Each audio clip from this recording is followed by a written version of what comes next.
یہودی آ کے آباد ہوئے ہیں۔ 1945 میں جب پہلی جنگ عظیم کا خاتمہ، دوسری جنگ عظیم کا خاتمہ ہوا، برطانیہ کی ایسی کی تیسی ہو گئی تھی۔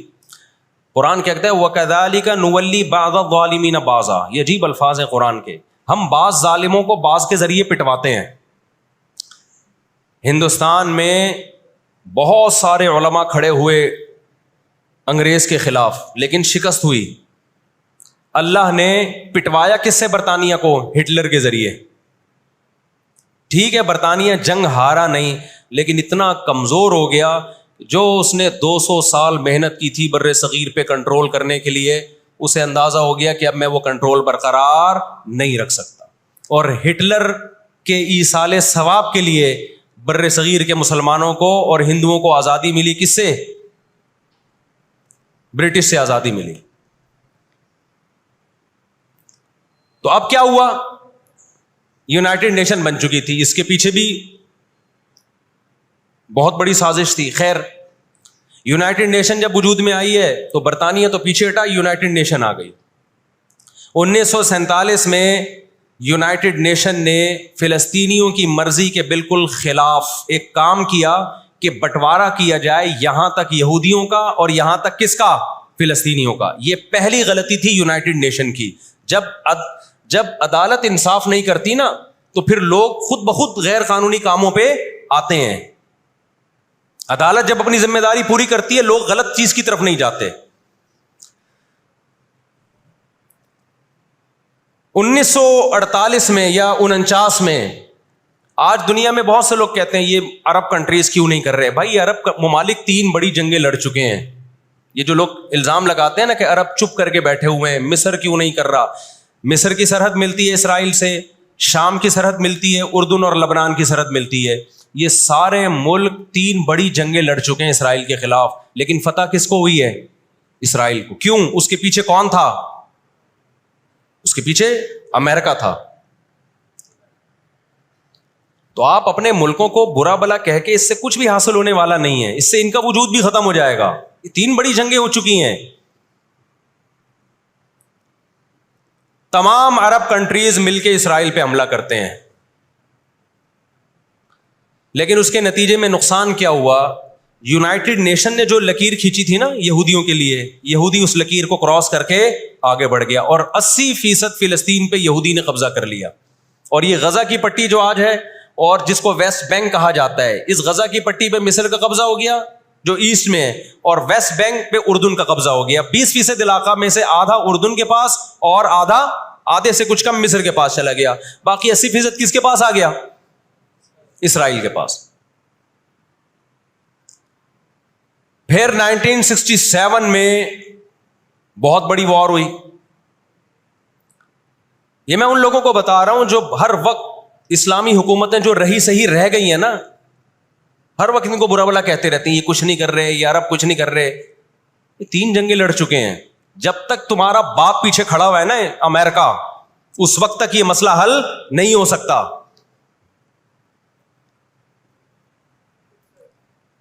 پیچھے وہ کھڑا ہوا ہے۔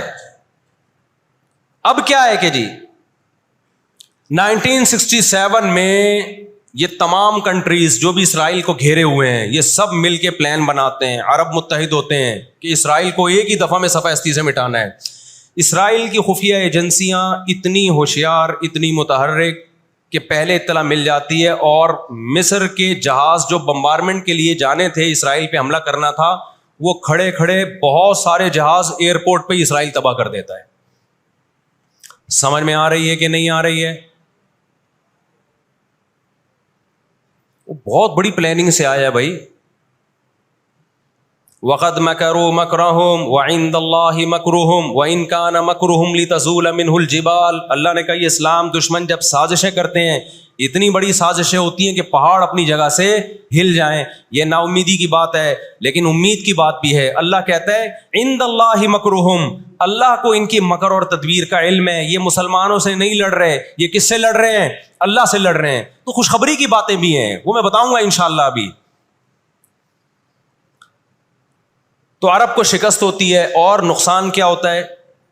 کہ الٹا عربوں کے علاقے اپنے ہاتھ سے نکل جاتے ہیں. مصر کا بہت بڑا علاقہ چلا گیا, غزہ بھی خالی ہو گیا, ویسٹ بینک بھی خالی ہو گیا, اور یہ سارے علاقے کس کے قبضے میں چلے گئے؟ یہود کے. شام کے علاقوں پہ بھی یہود کا قبضہ, مصر کے علاقوں پہ بھی. 1973 میں پھر عرب ممالک مل کے لڑتے ہیں اسرائیل کے خلاف تاکہ اپنے علاقوں کو خالی کرائیں ہم. اس میں بھی کیونکہ امریکہ بھرپور سپورٹ کر رہا تھا اسرائیل کو, دبا کے اسلحہ دے رہا تھا, رزلٹ کس کے خلاف گیا؟ مسلمانوں کے خلاف, عربوں کے خلاف. اور ان کو اندازہ ہو گیا کہ اس جنگ میں ہم اپنے علاقے خالی نہیں کروا سکتے. سعودی عرب میں اس دور میں غیرت مند بادشاہ تھے شاہ فیصل شہید رحمۃ اللہ علیہ, اللہ ان کی مغفرت کرے, ان کے درجات بلند کرے, بڑے مجاہد تھے. انہوں نے عرب ممالک کا اجلاس بلایا اور تیل کی سپلائی بند کر دی. سمجھتے ہیں بات کو کہ نہیں سمجھتے؟ جب تیل کی سپلائی بند ہوئی, اللہ تعالیٰ نے وسائل تو آج بھی مسلمانوں کو دیے ہیں, تیل کی سپلائی بند کی ہے تو اسرائیل گھٹنے ٹیکنے پر مجبور ہو گیا.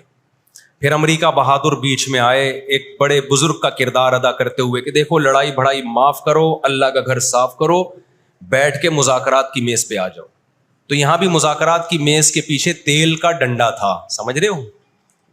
عربوں کے پاس جو تیل کی اللہ نے ان کو ایک طاقت دی ہے نا, وہ استعمال کی انہوں نے.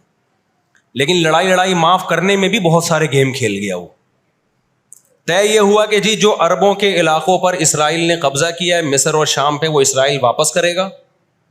ٹھیک ہے, ہم آپ کے علاقے واپس کر رہے ہیں, لیکن مصر کو اسرائیل کو تسلیم کرنا پڑے گا. یہ بہت بڑی مسٹیک ہوئی. کس سے؟ بولو, مصر سے. وہ اس پہ آمادہ ہو گئے, چلو ہمارے علاقے تو ہمیں واپس مل رہے ہیں.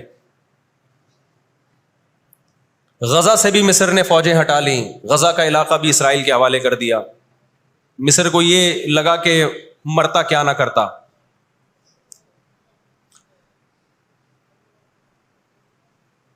مصر نے جب یہ علاقے واپس کیے اور اسرائیل کو تسلیم کیا تو بہت سارے عرب کنٹریز مصر کے خلاف ہو گئے اور عرب اتحاد سے مصر کو نکال دیا. وہ جو بعد میں داخل بھی کر لیا, پھر 1989 میں دوبارہ داخل کر لیا.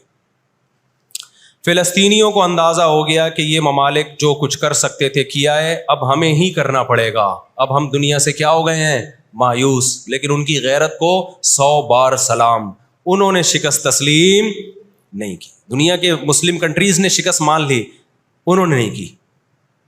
لڑتے رہے بالآخر غزہ کا علاقہ, غزہ سے یہودیوں نے اپنی فوجوں کو یہ غزہ آزاد کرایا. انہوں نے, کوئی ان کے ساتھ نہیں تھا, اکیلے لڑ رہے تھے.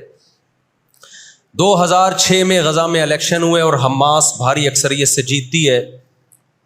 امریکہ اور اسرائیل نے اس قانونی حکومت کو جو الیکشن کے ذریعے ہوئی ہے, میں نے بتایا نا ان کے قوانین ان کے لیے ہی ہوتے ہیں. ویسے جمہوریت الاپتے شاپتے رہتے ہیں, لیکن جہاں جمہوری طرز پر ان کی مرضی کے خلاف ہو جائے تو پھر جمہوریت نہیں چاہیے ان کو.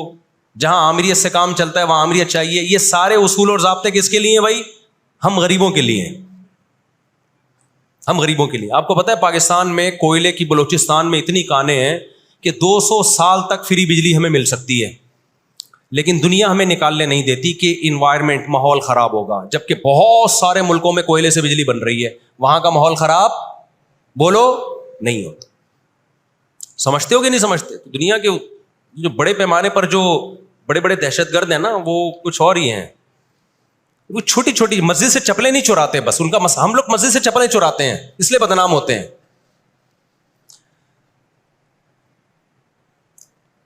2006 میں جب حماس بھاری اکثریت سے جیتتی ہے تو امریکہ اور اسرائیل ان کی حکومت کو تسلیم کرنے سے بولو انکار کر دیتے. اچھا 1956 میں بھی لڑائی ہوئی ہے. آپ کو پتہ ہے وہ لڑائی کیسے ختم ہوئی؟ اسرائیل کو سپورٹ کیا برطانیہ اور فرانس نے. وہ پیچھے ہٹے رشیا کی دھمکی سے. روس کو اندازہ ہو گیا کہ یہ قبضہ کرتے چلے جا رہے ہیں اور ایک بہت بڑی پاور بن کے یورپ اور امریکہ اتحاد بن کے ہمارے سامنے آ جائیں گے تو ہماری پوزیشن خراب ہو جائے گی. روس کون سا کوئی اتنا نیک انسان ہے وہ, لیکن قرآن کہتا ہے نا نولی بعض الظالمین بعضا, ہم بعض ظالموں کو بعض ظالموں ہی کے ذریعے پٹواتے ہیں. محلے میں ایک دادا گھوم رہا ہوتا ہے بدماشی کرتا, کمزور پٹ رہے ہوتے ہیں, اللہ دوسرے دادا کو پیدا کر کے اس کو پٹواتے ہیں اس سے, اور پھر کہتے ہیں تجھے کسی اور سے پٹواؤں گا میں. روس نے کون سا اچھے, افغانستان میں جو بربریت کی اس نے کس قانون کے تحت افغانستان میں گھسا تھا, وہاں بھی افغانی اس کے